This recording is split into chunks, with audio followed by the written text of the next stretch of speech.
हिंदी में यूपीएससी की तैयारी से संबंधित प्रोग्राम्स को देखने के लिए सब्सक्राइब करें स्टडी IQIAS हिंदी। दोस्तों, विश्व इतिहास में एक बड़ा स्पेशल इवेंट होता है जिसको हम नाम देते हैं क्यूबन मिसाइल क्राइसिस। क्या हुआ था?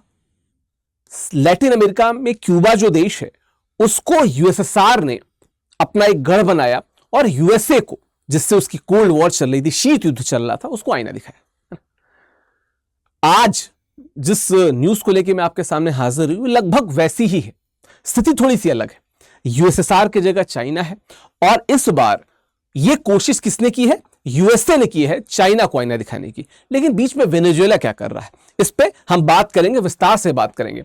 और हम इस बात पे भी बात करेंगे कि क्या हमेशा जो चीज कही जाती है और जिस आधार पर युद्ध छेड़ दिए जाते हैं, क्या वही वास्तविक कारण रहता है? क्या इराक पे जब हमला किया था यूएसए ने, तो यही कारण था कि वो वहां पे एनार्की नहीं देखना चाहता था? जो लोग जो कहते हैं ना वैश्विक जियोपॉलिटिक्स को समझते हैं, पावर शिफ्ट को समझते हैं, वो बहुत अच्छे से जानते हैं कि ना उस समय यूएसए का कुछ ऐसा मकसद था, ना इस समय यूएसए का कुछ ऐसा मकसद है। पहले न्यूज पे एक बार नजर डालते हैं। क्या है न्यूज? तो अमेरिकी राष्ट्रपति डोनाल्ड ट्रंप ने बाकायदा घोषणा की कि उन्होंने जो साउथ कैरेबियन सी है वहां पे उन्होंने वेनेजुएला के एक गैंग है, इसका नाम यहां पे लिखा हुआ है ट्रेन डी अरागुआ। आपने बहुत सारी फोटोज देखी होंगी जिनको यूएस पुलिस अरेस्ट करके ले जा रही है ना, कोस्ट गार्ड अरेस्ट करके ले जा रहे हैं। उसी गैंग की जो बहुत ही नोटोरियस है।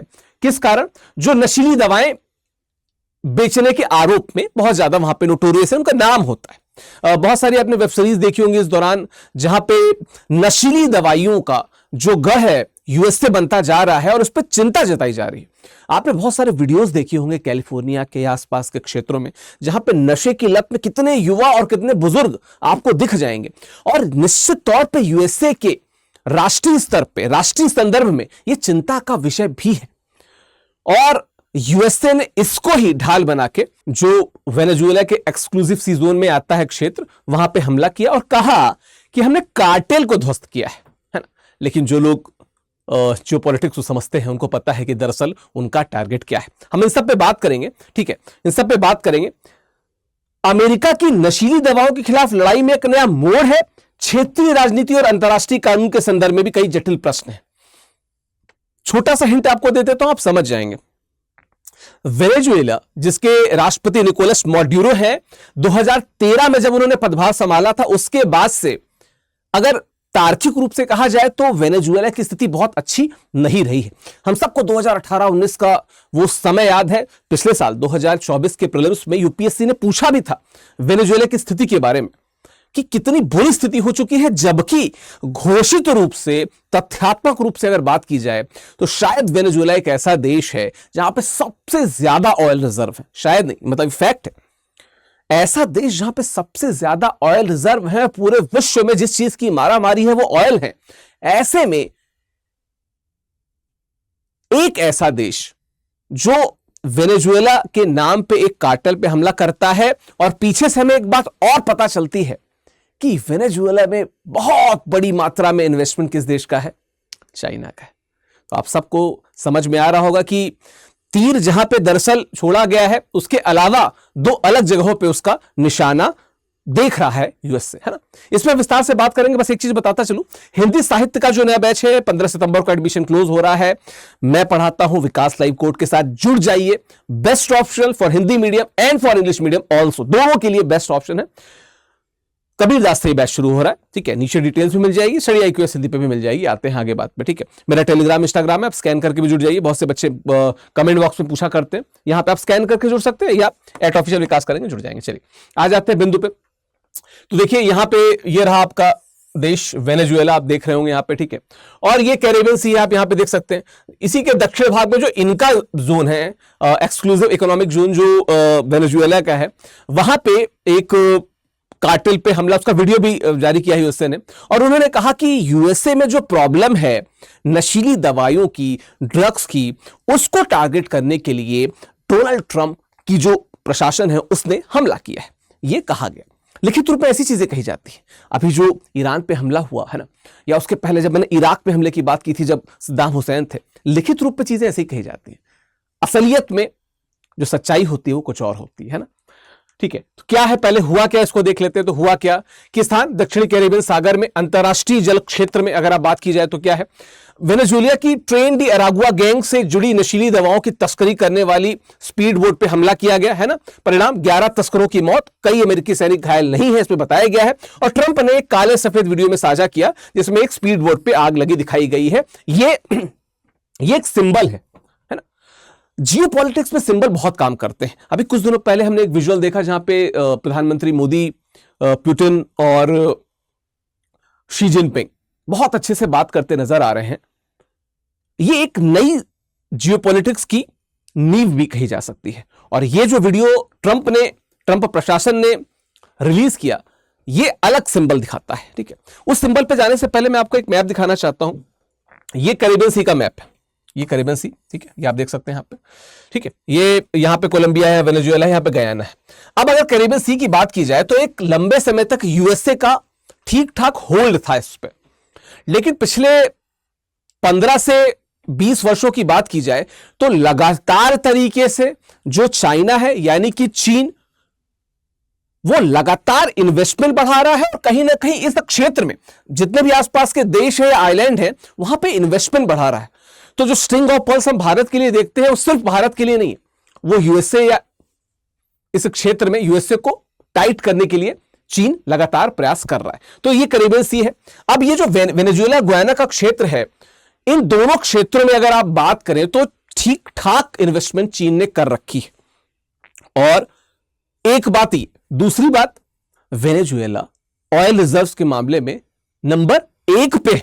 दूसरे नंबर पे कौन सा देश है, कमेंट बॉक्स में बताइएगा। नंबर 1 पे निश्चित तौर पे दोनों तरीकों से देखा जाए तो कहीं ना कहीं वेनेजुएला एक हॉट टारगेट है फॉर यूएसए, और उसीलिए उसने टारगेट किया है। बाकी जियोपॉलिटिक्स होती रहेगी, मुद्दा ये है। और देखिए, जब 2013 में निकोलस माडुरो ने सत्ता संभाली थी तो लैटिन अमेरिका, ठीक है, जो लैटिन अमेरिका, साउथ अमेरिका की हम बात करते हैं, उसकी चौथी सबसे बड़ी अर्थव्यवस्था वेनेजुएला था। वर्तमान में स्थिति क्या ऐसी है? नहीं। हम चाहे हुगो चावेज की बात करें, चाहे निकोलस माडुरो की बात करें, कहीं ना कहीं प्रशासनिक रूप से बहुत कमियां रही। और इसको ही ट्रंप या जो यूएसए के प्रेसिडेंट्स रहते हैं या जो उनका एडमिनिस्ट्रेशन होता है, वो लगातार कहता है कि तानाशाही चल रही है, हम तानाशाही। और हर जगह पे, इराक की बात कर ले, अफगानिस्तान की बात कर ले, ईरान की बात कर ले, हर जगह पे उनको तानाशाही दिखती है। मुझे इस बात पे पूरा यकीन है कि डोनाल्ड ट्रंप जो है उनके बाथरूम में आईना होगा।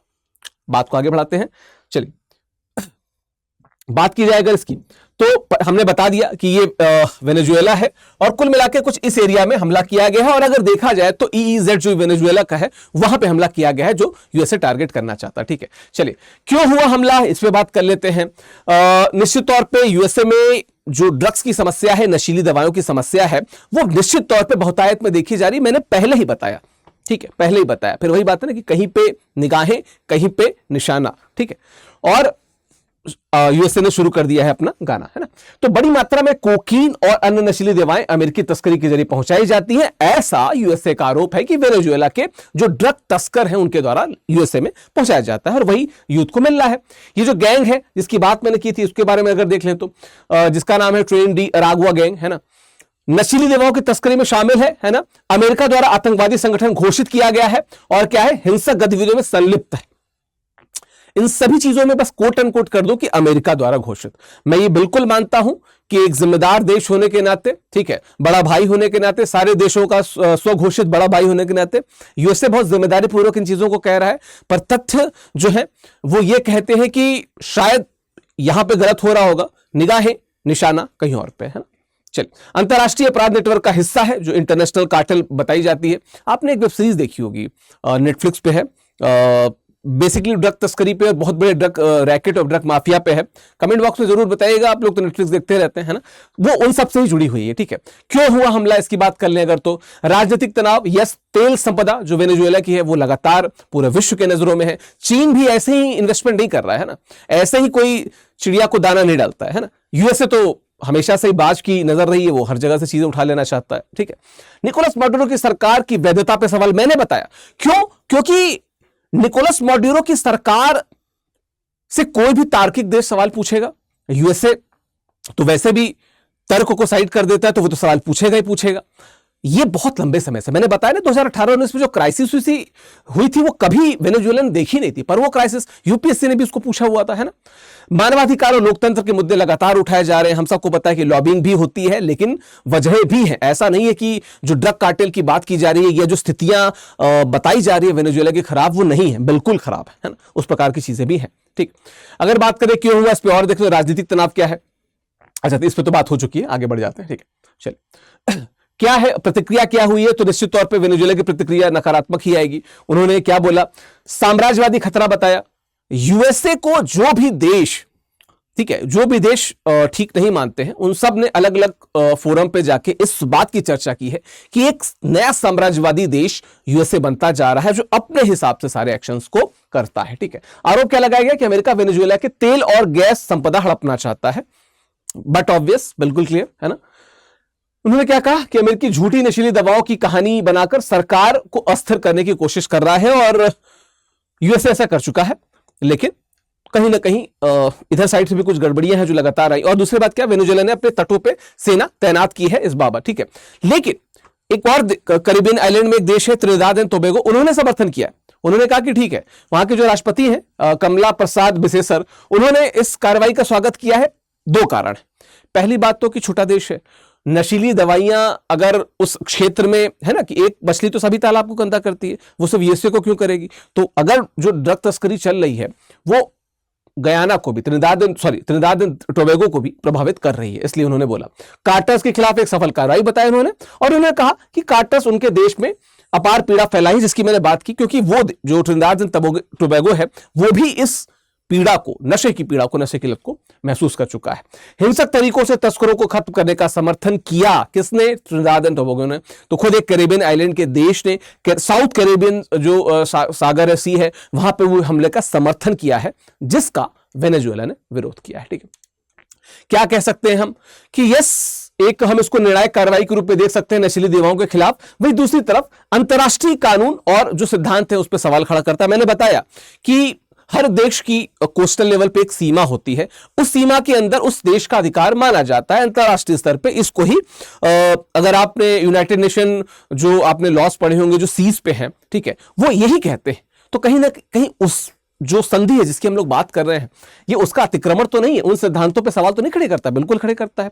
दूसरी बात, नशीली दवाओं की समस्या केवल एक कानून व्यवस्था का मामला नहीं, बल्कि अंतर्राष्ट्रीय राजनीति और आर्थिक हितों और क्षेत्रीय संतुलन का भी मामला है, क्योंकि स्थानीय स्तर पर जो पॉलिटिक्स है उस पर अगर अंतर आ गया तो दोनों देशों को, चाहे वेनेजुएला हो या यूएसए हो, दोनों को मुंह की खानी पड़ सकती है, ठीक है। और क्या है, भविष्य में निश्चित तौर पे जो ऐसी कार्रवाई है उन पे आवाज उठती रहेगी, लेकिन जो मूल बात है कि अगर इस प्रकार की समस्या है तो उस पर काम किया जाना चाहिए, यानी कि नशीली जो दवाओं की समस्या है। दूसरा, अंतर्राष्ट्रीय स्तर पर जो पॉलिटिक्स बदल रही है, ठीक है, अगर आप बहुत मासूम है, अगर आपको लगता है कि यहां पे यूएसए इंडिया, रशिया और चाइना एक साथ मिल रहे हैं और वहां पे यूएसए शांत बैठा रह जाएगा, वो नहीं देख रहा है, वो सब देख रहा है, उसको पता है कि हमको कैसे टारगेट करना है। उसने एक मैसेज भेजा, ठीक है, कि हजरात हम भी कुछ चीजें देख रहे हैं ना, तो हम मोनोपोली तो इस प्रकार से नहीं चलने देंगे इन तीन देशों की। चलिए, प्रतिज्ञा बैच की बात कर लीजिए। 2027 को टारगेटेड है, इंग्लिश, हिंदी और इंग्लिश में अवेलेबल है। आज हमने इस पे एक लाइव किया था, आप उस लाइव को जरूर जाके देखिएगा, उसमें बहुत सारी चीजें आपको पता चलेंगी। बस एक चीज बताता चलूं, इस कोड का प्रयोग करेंगे तो वो बच्चे जो अक्सर बहुत परेशान रहते हैं, जो ऑलरेडी बहुत किफायती बैच है, उसमें भी कुछ डिस्काउंट चाहते हैं, तो इसमें प्लीज आप जुड़ें। और अगर इसके बाद भी आपको डिस्काउंट चाहिए तो प्लीज मेरे टेलीग्राम चैनल का जो लिंक अभी मैंने दिया था वापस से दे दूंगा, स्कैन करके जुड़ जाइए, मुझे मैसेज कीजिए, मैं निश्चित तौर पे इस बात पे ध्यान दूंगा। लेकिन जो सबसे बड़ी बात कि जो हमारे बैच के फीचर्स हैं, चाहे वो पीआरपी की बात कर लें, एसआईपी की बात कर लें, है ना, एमआरपी की बात कर लें, एसआईएम की बात कर लें, आईजीपी की बात कर लें, मेंटरशिप की बात कर लें, किताबों की बात कर लें, लाइव क्लासेस की, रिकॉर्डेड क्लासेस की, टेस्ट सीरीज की, रैंकर्स टेस्ट की, हर महीने 11,000 रुपए, प्रीलिम्स की फीस वापस अगर आपका प्रीलिम्स हो जाता है तो सो मेनी गुड फीचर्स। तो आपको इस बैच को एक बार देखना चाहिए, वेबसाइट विजिट कीजिए और व्यू पीडीएफ पे जरूर जाइए। बाकी का वो पीडीएफ कर देगा, वो अपने आप में एक मुकम्मल दस्तावेज है, उसको आपको जरूर पढ़ना चाहिए। बाकी जिन बच्चों को बार बार पूछना रहता है, ये मेरा टेलीग्राम चैनल है, ये मेरा इंस्टाग्राम चैनल है, स्कैन करके दोनों से जुड़ सकते हैं। सर्च बॉक्स में डालेंगे ऑफिशियल विकास तो टेलीग्राम, इट्स विकास लाइव तो इंस्टाग्राम से जुड़ जाएंगे। बाकी 2 प्रश्न पूछे, प्रश्नों का उत्तर देते जाइएगा। आशा करता हूं ये वीडियो आपको इंफॉर्मेटिव लगा होगा। कमेंट बॉक्स में उत्तरों को जरूर दीजिएगा। मिलते हैं अगले वीडियो में। थैंक यू सो मच, धन्यवाद। हिंदी में यूपीएससी की तैयारी से संबंधित प्रोग्राम्स को देखने के लिए सब्सक्राइब करें स्टडी IQ IAS हिंदी।